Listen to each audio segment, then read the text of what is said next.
बिस्मिल्लाहिर्रहमानिर्रहीम जी, मैं हूं शकील हैदर और आप देख रहे हैं आपका मोस्ट फेवरेट चैनल बगा फैक्ट्स। अली अमीन गंडापुर को जब इमरान खान ने केपी का वजीर आला बनाया था तो उसके फौरन बाद ही अली अमीन गंडापुर ने सबसे पहला ऐलान किया था।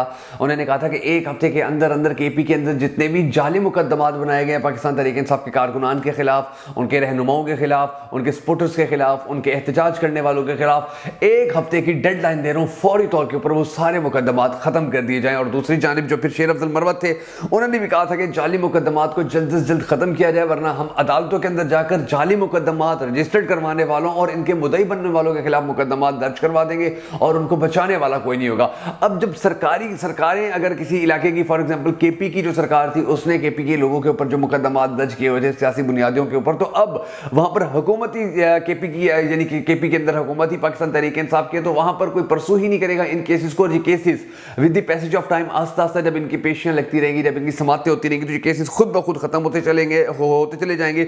और इस हवाले से जो डेडलाइन दी गई थी, अब उस डेडलाइन के हवाले से जो अहम तरीन खबर सामने आई है वो मैं आपको बता देता हूं कि केपीके के अंदर पीटीआई ने जो उनके रहनुमाओं की गिरफ्तारियां थी या जो उनके ऊपर मुकदमात दर्ज किए गए थे, अब उनको खत्म करने के लिए बाकायदा तौर पर कमेटियां बना दी हैं। यानी कि कमेटियां बना के अब फैसला किया गया है कि जितने भी कारकुनान थे उनके ऊपर, जो ऐसे कारकुनान जिनके ऊपर सेम दफात थी, उनका एक अलहदा उनका एक ग्रुप बनाया जाएगा, और ऐसे कारकुनान के जिनके ऊपर डिफरेंट दफात थी उनका अलहदा ग्रुप बनाया जाएगा। उनके केसेस जो हैं वो आगे चलाए जाएंगे और फिर उन केसेस के अंदर जिस तरह डेवलपमेंट होती जाएगी, लोगों को जिस तरह रिलीफ मिलता जाएगा, तो उसके बाद जो पाकिस्तान तहरीक इंसाफ के कारकुनान हैं उनके ऊपर से केसेस खत्म होते जाएंगे। अब ये जो खबर सामने आई, इसके अंदर लिखा गया कि खैबर पख्तूनख्वा में पिटे रहनुमाओं पर मुकदमात खत्म करने के लिए कमेटी कायम कर दी गई। खैबर पख्तूनख्वा के वजीर कानून आफ्ताब आलम के मुताबिक कमेटी के सरबराह आईजी खैबर पख्तूनख्वा अख्तर हयात खान है। आफ्ताब आलम के मुताबिक वजीर आला ने कमेटी को जाली मुकदमात खत्म करने का टास्क दिया है। उनका कहना था कि पीटीआई रहनुमा पर एक ही वाक़े की 7 FIR दर्ज हैं। वज़ीर आला के पास FIR ख़त्म करने के सवाबदीदी अख्तियारात हैं। यानी कि आप अंदाज़ा लगाइए कि वहाँ पर जुल्म और जबर कितना हुआ कि एक कारकुन के ऊपर 7 मुकदमात दर्ज किए गए थे। यानी कि 7 मुख्तलिफ मुकदमात उन पर दर्ज किए गए कि इनको जेलों से कभी नहीं निकलने देना। और अब आप ये देखिए कि कितना आसानी से उन सब की मुश्किलात हल हो सकती हैं कि जी जो वज़ीर आला होता है उसके पास सवाबदीदी हक होता है कि वो सारे केसेस एक ही दिन के अंदर ख़त्म कर दे, एक ही घंटे के अंदर ख़त्म कर दे। तो ये जो बहुत बड़ा एक ढकोसला था पाकिस्तान मुस्लिम लीग नून का पाकिस्तान के तहरीक इंसाफ के खिलाफ, ये अब खत्म हो चुका है। अब इसका जो बिल्कुल एंड हो चुका। और इसके अलावा जो दूसरा एक और ढकोसला था वो भी मैं आपको बता देता हूँ कि 9 मई के हवाले से जो शेर अफजल मरवत है उन्होंने कहा कि 9 मई एक ढकोसला था और पीडीएम का किया धरा था, पीडीएम का ये सारा प्लान था। इसके हवाले से भी जो खबर सामने आई है, जो डेवलपमेंट सामने आई है, वो मैं आपको बता देता हूँ, बड़ी ज़बरदस्त है। आपको सुनकर खुशी होगी कि सुप्रीम कोर्ट ने सानिया 9 मई के वाक़यात में 5 मुलजिमान की ज़मानतें मंजूर कर ली हैं। तफसीलात के मुताबिक सुप्रीम कोर्ट ऑफ पाकिस्तान ने सानिया 9 मई के वाक़यात में मुलविस 5 मुलजिमान की ज़मानतें मंजूर करते हुए 50-50 हज़ार के मुचलके जमा करवाने का हुक्म दे दिया है।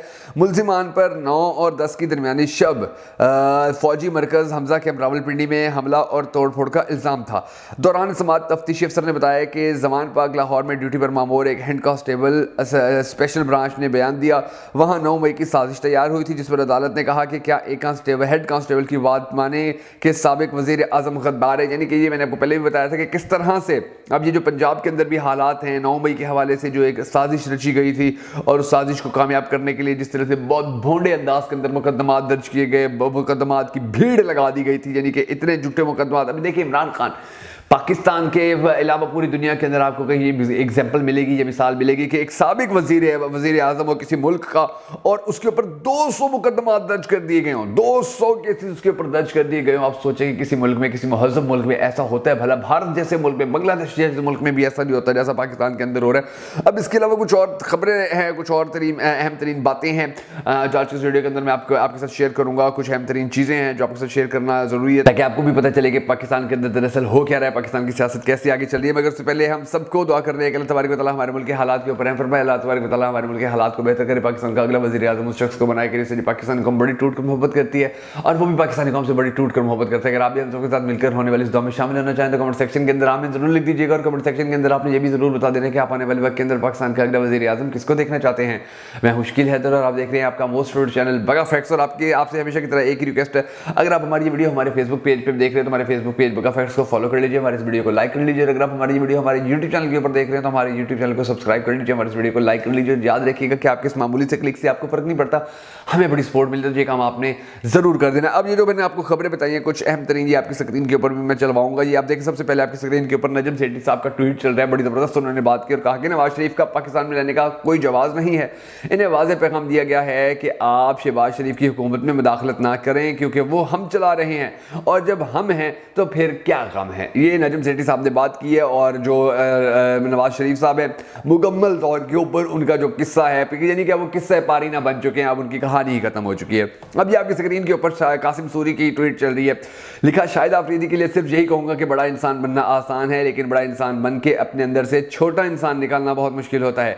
शाहिद आफरीदी का ताल्लुक बेशुमार लोगों की तरह दौरे हाजिर के अहले कूफा में होता है जो सच तो जानते हैं लेकिन अपने माली मफाद के लिए अपनी आंखों पर हाथ रख चुके हैं ताकि कुछ नजर ना आए। शाहिद आफरीदी के साथ भी बड़ी बुरी हो रही है पिछले कितने दिनों से। अब ये आपकी स्क्रीन के ऊपर पारस जहाजेब का ट्वीट चल रहा है, उन्होंने लिखा जिस्म और कपड़े खून से भरे थे लेकिन वो खड़ा हुआ अपना खून देखकर खौफजदा नहीं हुआ, इसके प्लेटलेट्स नहीं गिरे बल्कि वो लड़ा। इमरान खान के बारे में उन्होंने बात की है।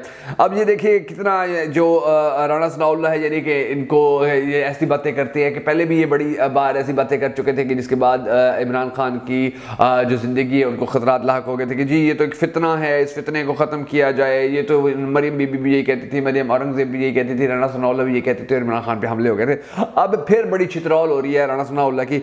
उन्होंने कहा जी इमरान खान का वजूद ही मसला है। जब आप उसके फिर जो नईम हैदर पंजोता है आपकी स्क्रीन के ऊपर चल रहा है, उन्होंने जवाब दिया इसके ऊपर FIR बनती है, इससे पहले भी बेगैरती कर चुका है। ये सिर्फ इन्होंने नहीं कहा, और भी बहुत सारे लोगों ने बड़े सख्त जवाब दिए, वो भी आपको बताऊंगा। ये अब आपकी स्क्रीन के ऊपर इमरान रियाज खान भाई की ट्वीट चल रही है, उन्होंने लिखा शाहिद आफरीदी की नजरें शायद किसी और टारगेट पर मरकूज हैं। ओहदों के हसूल के लिए इज्जत दाव पर लगाना एक हीरो को ज़ेब नहीं देता।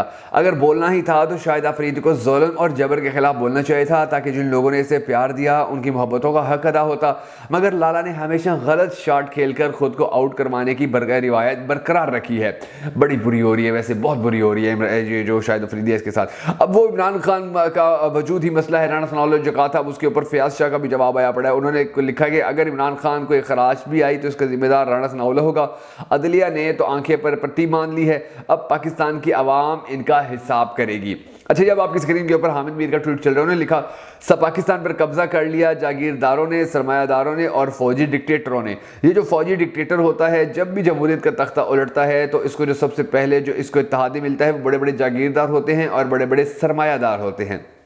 अच्छा, ये अब शहबाज गिल का ट्वीट बड़े मजे का आपकी स्क्रीन के ऊपर चल रहा है, लिखा है सोचें अंग्रेज भी ऐसे ही ईमान फरोशों को तमगे अता करता था, आज तो मामला अंग्रेज बहादुर से भी आगे निकल चुका है, ये जो तमगे जो दिए जा रहे हैं। अच्छा, ये हसनात मलिक का ट्वीट आपकी स्क्रीन के ऊपर चल रहा है, इन्होंने बड़ी ज़बरदस्त बात की और इन्होंने लिखा जी काजी फाइज ईसा का पूरा फोकस माजी के एस्टेब्लिशमेंट पर है, मौजूदा एस्टेब्लिशमेंट के हवाले से वो बहुत मोहतात हैं। ये अब काजी साहब की जो मोहतात होने के अंदाजे हैं पूरे पाकिस्तान को बड़ी अच्छी तरह पता चल चुके हैं। मोहम्मद मालिक साहब का ट्वीट आपकी स्क्रीन के ऊपर चल रहा है, इन्होंने लिखा 3 मरतबा वज़ीर आज़म रहने वाले शख्स को अगर बेटी के साथ पंजाब की मीटिंग्स में बैठना पड़ रहा है तो इससे अंदाजा हो जाता है कि ये के कद पे फर्क पड़ गया है, और अगर ये 130 खोल दिया जाए वो लाहौर से भी इलेक्शन हार जाती तो बाद में पार्टी के पास कहने के लिए क्या रह जाता। अच्छा, यानी कि इनकी तो हालत ही बड़ी पतली है। अब ये आपकी स्क्रीन के ऊपर समिया असद का ट्वीट चल रहा है, इन्होंने लिखा जी 9 मई के हीरोज़ में एक हीरो सलमान शाहिद भी है जो 9 मई के सीरान के लिए एक ठंडी हवा का झोंका है। जितना टाइम मैंने जेल में गुजारा अदालत में एक ही इंसान ऐसा था जो हर किसी के लिए हर वक्त हाजिर खिदमत होता था और वो सलमान शाहिद है। अल्लाह ताला आपको जज़ा देगा इंशाल्लाह। अच्छा, अब ये आपकी स्क्रीन के ऊपर अलीमा खान का ट्वीट चल रहा है, उन्होंने लिखा शेर अफजल मरवत बहुत ही ज़हीन इंसान है, ये उस वक्त मौजूद थे जब कोई भी नहीं था, जब ये KPK में निकले हैं तब कोई भी नहीं था और कोई निकल नहीं सकता था, छुपे हुए थे और लोग जेलों में थे और हमें शेर अफजल मरवत की कोशिशों को सराहना चाहिए। अच्छा, ये अब फिर यानी कि आप अंदाज़ा लगाइए कि किस तरह से पाकिस्तान तहरीक इंसाफ के लिए जो हालात थे सख्त से सख्त बद से बदतरीन किए गए थे, लेकिन उसके बाद अब देखिए आस्ता आस्ता जो चीज़ें हैं वो सेट होना शुरू हो चुकी हैं। जो नवाज शरीफ हैं वो वापस अपने आबाई वतन वापस जा रहे हैं, मरीम बीबी से हुकूमत संभाली नहीं जा रही है, शहबाज शरीफ से हालात संभाले नहीं जा रहे हैं, और पाकिस्तान के अंदर जो इलेक्शन करवाया गया वो इलेक्शन ऐसा हुआ कि जिस इलेक्शन के ऊपर पाकिस्तान के अंधों को भी भरोसा नहीं है। कोई भी नहीं कह रहा कि इलेक्शन सच्चा था, कोई भी नहीं कह रहा कि इलेक्शन धांधली से पाक था, कोई भी नहीं कह रहा कि यह हुकूमत जो है जाली मैंडेट के बगैर है, ये कोई भी नहीं कह रहा कि इस हुकूमत को फॉर्म 47 के अलावा बनाया गया है, बल्कि हर जगह पर यही बात की जा रही है कि पाकिस्तान के अंदर जब हुकूमत आई हुई है, पाकिस्तान की तारीख की वाहिद ऐसी हुकूमत है कि जिसको 1 महीना इलेक्शन गुजरने के बाद मुबारकबाद दी गई जी कि आप लोग जीत गए हैं। तो इन हालात के अंदर अब ये इस किस्म की खबरें सामने आ रही हैं। इंशाल्लाह बहुत जल्द पाकिस्तानी कौम देखेगी कि पाकिस्तान के बुरे हालात खत्म हो जाएंगे, पाकिस्तान से सारे माफियाज का खत्म हो जाएगा और पाकिस्तान के अंदर एक ही हीरो का नाम रह जाएगा, पाकिस्तान की शान, पाकिस्तान की जान, पाकिस्तान की आन, पाकिस्तान का मान, इमरान खान। बहुत सारी दुआ में याद रखिएगा। जल्दी एक नए प्रोग्राम से हाजिर होंगे, तब तक के लिए इजाजत दीजिए। अल्लाह हाफिज़।